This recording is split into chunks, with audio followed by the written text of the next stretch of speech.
এই মুহূর্তে গল international cricket স্টেডিয়ামে আছেন রিপোর্টার তারেক হাসান শিমুল। সবশেষ খবর জানতে সরাসরি যাচ্ছে তার কাছে। তারেক, আজকে সারাদিনই আসলে বৃষ্টি হওয়ার একটা পূর্বাভাস রয়েছে। এখন কিন্তু বৃষ্টি শুরু হয়ে গেছে, একেবারে আমি মাত্রই শুরু করলাম। এখন অঝোরে বৃষ্টি শুরু হয়েছে। আপনি দেখতে পাচ্ছেন আমি ভিজে যাচ্ছি আসলে।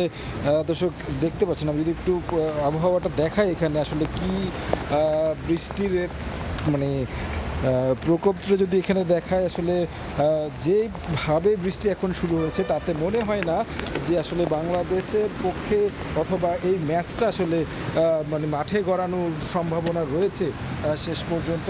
তবে যদি একটু ম্যাচ নিয়ে বলি তাহলে কিন্তু বলতে হয় যে আজকে আসলে যেভাবে বাংলাদেশ দল শুরু করেছিল, কিন্তু সেই জায়গা থেকে আসলে বলতে হয় যে সেভাবে কিন্তু শুরু করার কথা নয়। কারণ হচ্ছে বাংলাদেশ দলের কিন্তু সামনে একটা দারুণ সুযোগ তৈরি হয়েছিল এবং শান্ত এবং মুশফিক দুজন মিলেই কিন্তু আসলে এই সুযোগটা তৈরি করেছেন, কিন্তু তারা শেষ পর্যন্ত সেটাকে আসলে বলতে হয় হেলায় ফেলেছেন। কারণ মুশফিকুর রহিম তিনি 31 রান থেকে 49 রানে যখন আউট হন, সেখান থেকে প্রত্যেকটা রানে নিয়েছেন সিঙ্গেলের উপর। যেহেতু একটা দারুণ সুযোগ তৈরি হয়েছে এই সেশন, যেটা বাংলাদেশের সামনে ছিল লাঞ্চের আগ পর্যন্ত, একটু যদি দ্রুত খেলতেন সেক্ষেত্রে কিন্তু বাংলাদেশের জন্য একটা দারুণ সম্ভাবনা থাকতো। 300 কিংবা তার আশেপাশে একটা স্কোর যদি শ্রীলঙ্কাকে আসলে দিয়ে দেওয়া যেত 2 সেশনের জন্য, সেই জায়গায় বাংলাদেশের চান্স নিতে পারত। তবে তারা স্লো খেলার কারণে মনে হয় না, আর এখন যেহেতু আবহাওয়ার এই পরিস্থিতি তাতে